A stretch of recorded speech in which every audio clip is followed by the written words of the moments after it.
Master भंडारी लाल अमर रहे।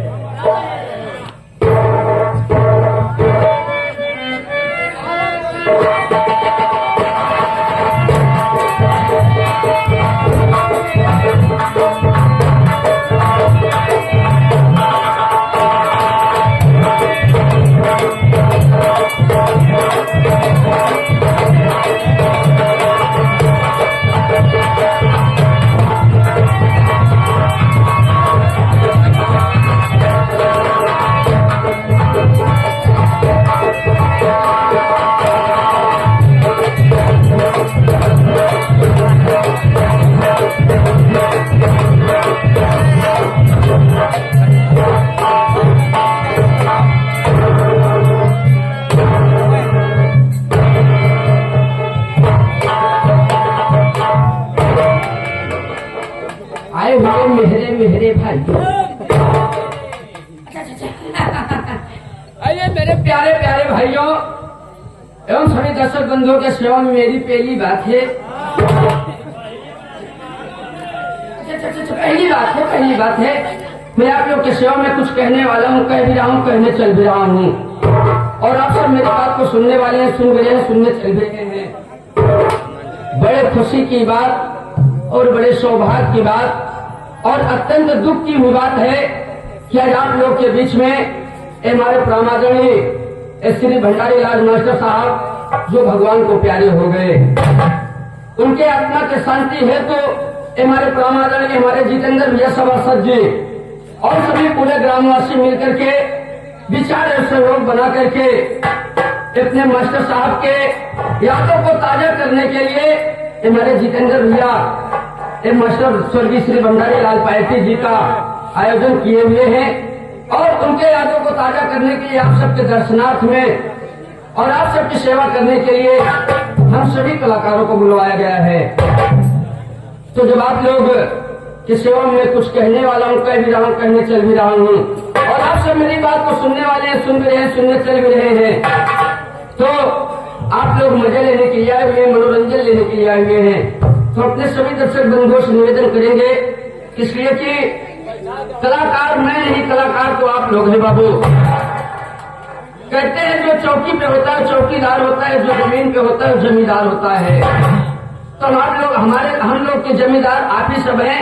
आप सब प्रेम पूर्वक बैठ करके और शांति का प्रदर्शन करते हुए आप सब अपने संगीत और हमारे गीत का आप सब आनंद और लुत्फ उठाएं। इसलिए कि आप ही की सेवा में हमारे स्वर्गीय श्री भंडारी लाल मास्टर और हमारे इदरीस मैनेजर साहब और हमारे संचालक निरोधक हमारे भगेलू राम यादव भैया बाला जी की तरफ से जो आपके सभा में और आपके बीच में पार्टी आई, इसको आप लोग भली भांति जानते हैं।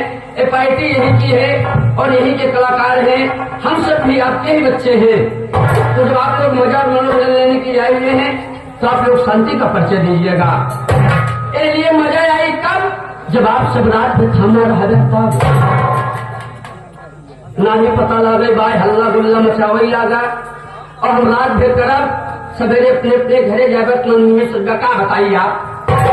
मास्टर भंडारी लाल का पार्टी आई रही जो करवा रखिया भाई जनी कैसे कर इसकी तनको जनाती ना बात।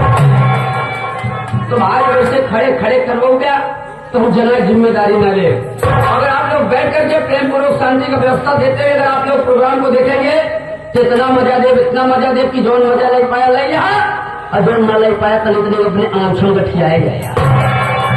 तो लेकिन जब आप लोग मजा और मनोरंजन लेने के आए हुए हैं तो मजा लेने के पहले मैं आप लोग को थोड़ा सा कष्ट देना चाहता हूँ। कितना दिन डेराई तो हुए हैं कि कौन कष्ट दे यार जो करवासा है। इतना दिन डेराई तो है लेकिन कष्ट यही देना चाहता हूँ कि आप सबको कहीं आना है और ना कहीं जाना है, ना कहीं आना है और ना कहीं जाना है।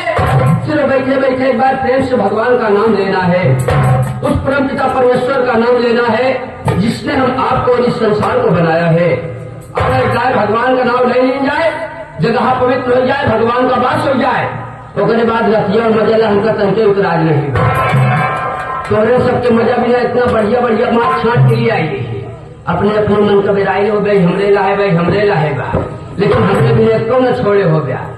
लेकिन अरे आप लोग का लेसन नहीं बना है, लेसन बनाए सिर्फ हमारे चाहे मुराद होना चाहिए, गवाही चाहे लेके भाग जाए। तो चला अगर आप लोग मनोरंजन में किया पार्टियां भगवान का नाम लिया, इतना जम के जय बोल दिया, इतना जम के जय बोल दिया कि आज भगवानों के एहसास हो जाए कि आज हमारे वो कराता है तो जय जयकार कराता है, हम खुश हो जाए।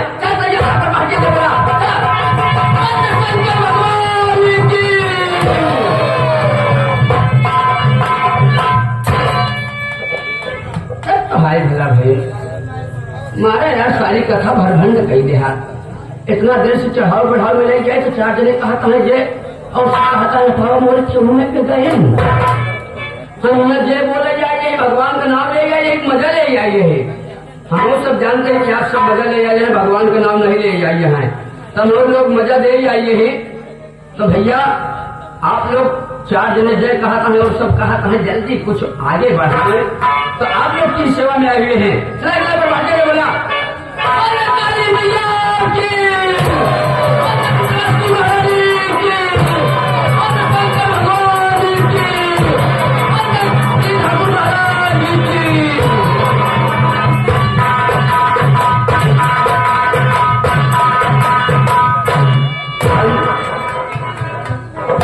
धन्यवाद मेरे भारत के नौजवान जय बोला था, लेकिन आप लोग जैसे जय बोले आप लोग मनोरंजन मजे लेने के लिए हुए हैं।